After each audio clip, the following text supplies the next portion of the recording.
Singapore's Orchard Road is known for luxury shopping, medical tourism, and expensive hotels. But during the Japanese occupation, this district hid one of the military's most tightly controlled wartime comfort stations.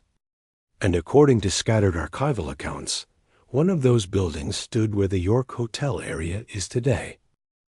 For 3 years, behind guarded doors and blacked-out windows, women trafficked from across Asia were forced to serve the Japanese officer class. Most visitors today have no idea. When British forces surrendered in February 1942, the Japanese military immediately seized strategic buildings across Singapore. Luxury hotels, schools, mansions, and clubs were repurposed into administrative compounds, officer housing, interrogation facilities, and comfort stations. The original York Hotel was a colonial-era property near the Orchard and Cairnhill district. Because of its location and upscale interior, historians believe it became one of several high-tier military brothels reserved for officers and elite administrators. Unlike the overcrowded barracks used by ordinary soldiers, these facilities operated behind layers of military security. The Japanese military ran a highly organized comfort station system across occupied Asia. The York Hotel facility reportedly catered mainly to officers, military doctors, and high-ranking civilian officials. Women inside came from different parts of the empire. Some were Japanese hostesses. Others were Korean, Taiwanese, Eurasian, or local Chinese women who had been deceived, trafficked, or coerced into service. The building itself may have looked cleaner and more luxurious than army barracks elsewhere in the city. But the reality inside remained the same: restricted movement, military surveillance, forced sexual servitude. Several survivor testimonies from Southeast Asia describe women becoming psychologically detached from reality after months trapped inside these guarded facilities. The York Hotel was not isolated. The entire Cairnhill district became part of a wider comfort station network. Nearby buildings, including the Anglo-Chinese School at Cairnhill Road, were reportedly converted into military-controlled facilities.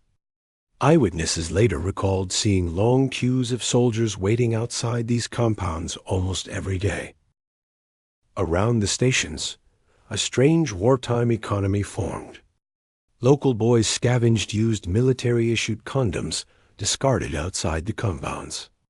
They washed them, powdered them, rolled them into bamboo tubes, and secretly resold them back to Japanese soldiers due to shortages.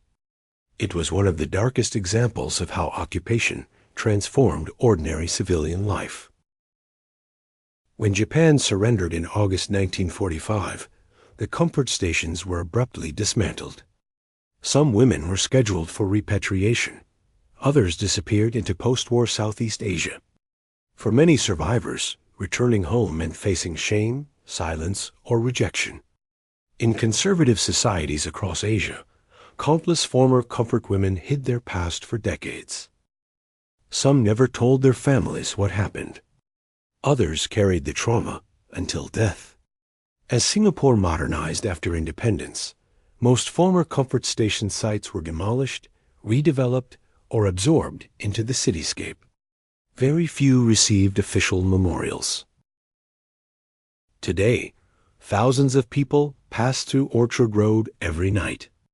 Most will never realize that beneath the shopping malls, luxury hotels, and polished towers existed a wartime system built on coercion, violence, and silence. The original York Hotel no longer survives, but the history surrounding that district remains buried inside scattered testimonies, fading records, and memories few people still discuss openly. In Singapore, these locations became part of what historians call dark heritage, places where ordinary modern life now stands directly over forgotten suffering. And sometimes, the most disturbing histories are the ones hidden in plain sight.